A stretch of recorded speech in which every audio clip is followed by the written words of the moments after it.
What once seemed like a miraculous place to its early settlers slowly collapsed under the weight of its own debauchery and greed. The land itself is believed to be cursed, and perhaps those who once inhabited the town never truly left. For decades, visitors and locals alike have reported terrifying paranormal experiences there. This is the untold story of Jerome, Arizona, or as some have called it in the past, the most wicked town in the West.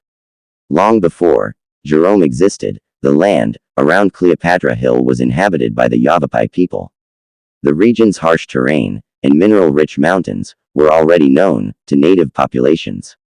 Centuries before European settlers arrived, Spanish explorers reportedly passed through parts of the region during the 16th and 17th centuries, though large-scale settlement didn't occur till much later. The modern history of Jerome truly began in the 1870s, when enormous copper deposits were discovered within the mountains. At first, the area was little more than scattered mining claims and rough camps carved into dangerous terrain. But, as copper demand exploded during America's industrial expansion, Jerome rapidly grew into one of the most important mining towns in the Southwest. In 1883, industrialist William A. Clark acquired mining operations in Jerome and eventually established the United Verde Copper Company. The mine became enormously profitable. Copper from Jerome helped electrify cities across America during the late 19th and early 20th centuries.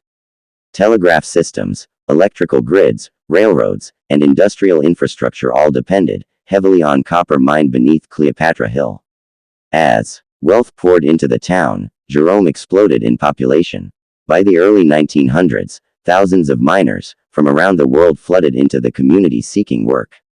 Italians, Irish immigrants, Mexicans, Chinese laborers, and Eastern Europeans, and countless others arrived to labor beneath the mountain in dangerous conditions. At its peak, Jerome reportedly housed around 15,000 residents. However, it also began to quickly develop a national reputation for violence and vice. Newspapers across America began to refer to it as the wickedest town in the West. Besides mining, it was becoming known for gambling dens, prostitution, opium use, shootings, violent drunkenness, murder, corruption, and exploitative mining practices. The steep terrain caused buildings to stack almost vertically along the mountainside, and saloons lined the streets. Brothels there operated openly, and their gunfights were common. The constant flow of miners created an atmosphere where death became routine. Mining accidents occurred constantly. Men were crushed by cavings, and others suffocated from toxic gases. Explosions underground killed entire crews, and some bodies were never recovered from the deeper tunnels. The danger became so severe that many miners believed the mountain itself was cursed.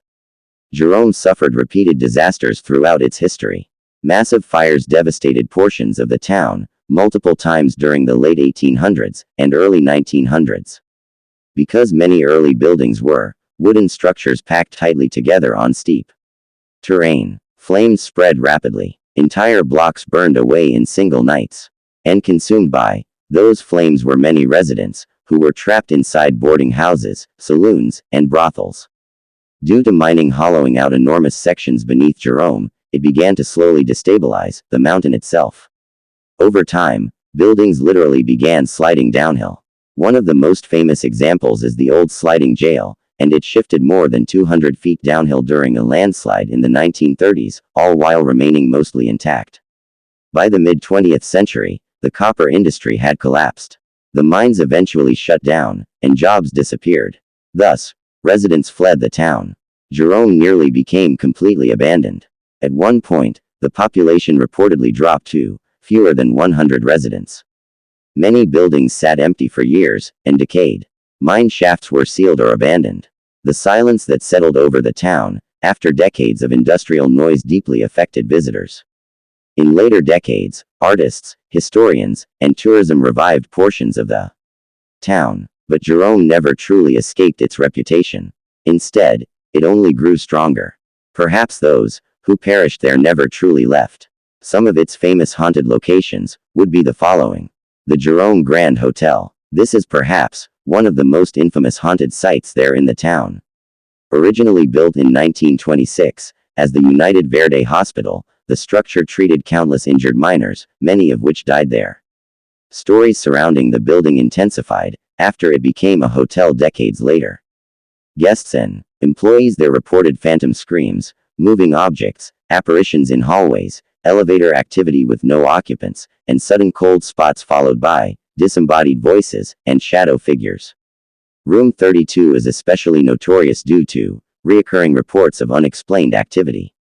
The hotel's dark history, combined with its isolated hilltop location, contributes heavily to its eerie reputation. Another famous location is the old sliding jail.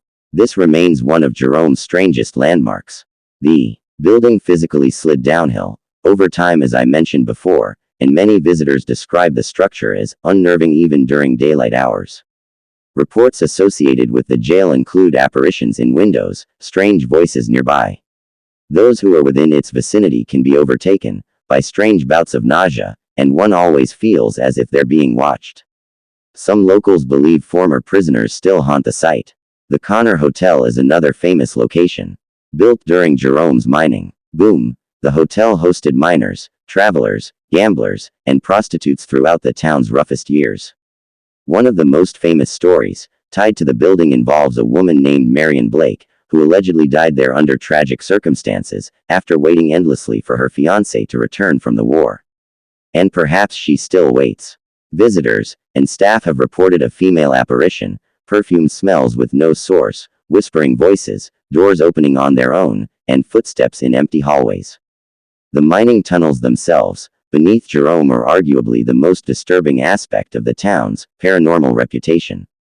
There are miles of underground shafts that still exist beneath Cleopatra Hill, and although many entrances were sealed, portions remain accessible through authorized personnel or explorers. For decades, miners and investigators have reported strange phenomena underground. They've heard phantom voices, seen the apparitions of miners that don't exist. They've heard unexplained heavy breathing sounds. Some have even been overtaken by intense feelings of panic, anxiety, and dread. And if one listens closely, they may just hear the echoes of tools striking rock. As well, as many have seen shadow figures deep within the tunnels. Some paranormal investigators believe the underground network acts almost like a reservoir for traumatic energy due to the immense suffering and deaths that occurred there. Others believe prolonged darkness, toxic gases, and psychological stress contributed to many experiences historically reported by miners.